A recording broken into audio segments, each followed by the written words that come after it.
Bonsoir à tous, merci de nous rejoindre ce soir. Nous sommes en direct d'Espagne, mais pas de n'importe où, de Tarragone, où Seat lance en première mondiale son nouveau SUV 7 places, le Tarraco, qui veut tout simplement dire Tarragone en grec ancien ou en romain, je crois.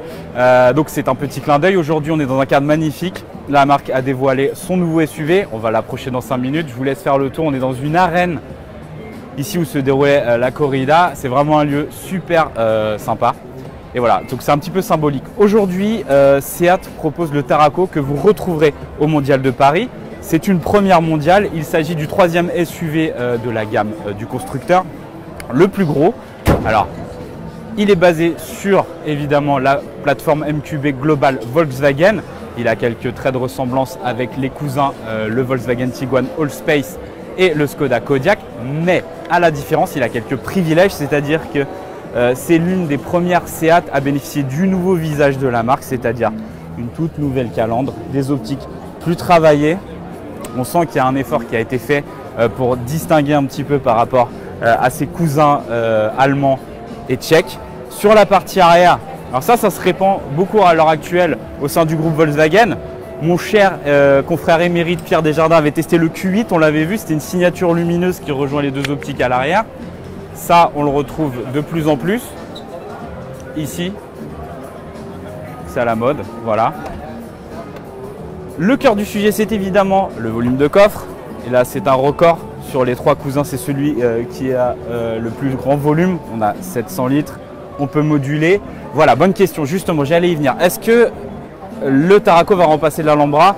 Eh bien, dans un premier temps, Seat nous a répondu non. Car ce sont deux voitures différentes, c'est-à-dire l'Alhambra, c'est vraiment 3 sièges arrière indépendants. On a beaucoup de place, c'est pour la petite famille. Ici, c'est le fleuron de la marque, c'est-à-dire que Seat veut travailler un peu son image, premiumiser un peu la marque. Et pour ceci, il a mis le paquet. Donc d'abord sur le design, on va dire que voilà, il y a quelque chose de fait. Et surtout à l'intérieur, on voit une qualité des matériaux qui est assez travaillée. On voit surtout ça, c'est une première au sein du groupe. C'est l'arrivée de cette console flottante, un système multimédia. Donc ça, vous l'avez nulle part, ni chez Skoda, ni chez Volkswagen. Donc un système multimédia qui inclut un petit gadget, c'est-à-dire c'est la contrôle par gestuelle. Comme chez Volkswagen, vous pouvez monter le son, changer les radios.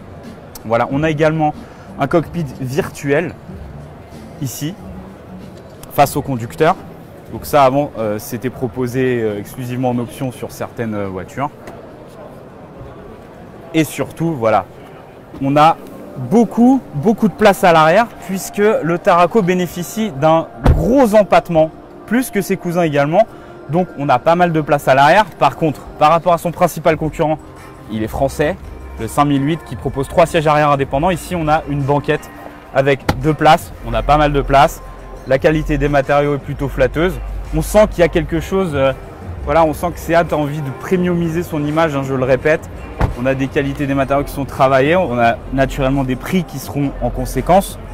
On peut tabler sur une fourchette avec un ticket d'entrée à 32, je pense, 32 000 euros. Pour l'instant, les tarifs n'ont pas encore été dévoilés. Qu'est-ce que je peux vous dire d'autre? Au niveau des motorisations, naturellement, des moteurs puissants, 150 à 190 chevaux. Et dans l'avenir proche, une version hybride rechargeable avec 210 chevaux. Voilà, je ne vous en dis pas plus, sinon j'aurais rien d'autre à vous dire pendant le sujet. Sachez que Seat sera présent au prochain Mondial de l'Auto et que nous également. Donc si vous avez envie de venir parler avec nous, de parler un petit peu s'il y a trop de SUV, pas assez, ce que vous aimez, ce que vous n'aimez pas, on vous invite à nous retrouver dans le hall 1. En attendant, je vous souhaite une bonne soirée, un bon appétit et à bientôt.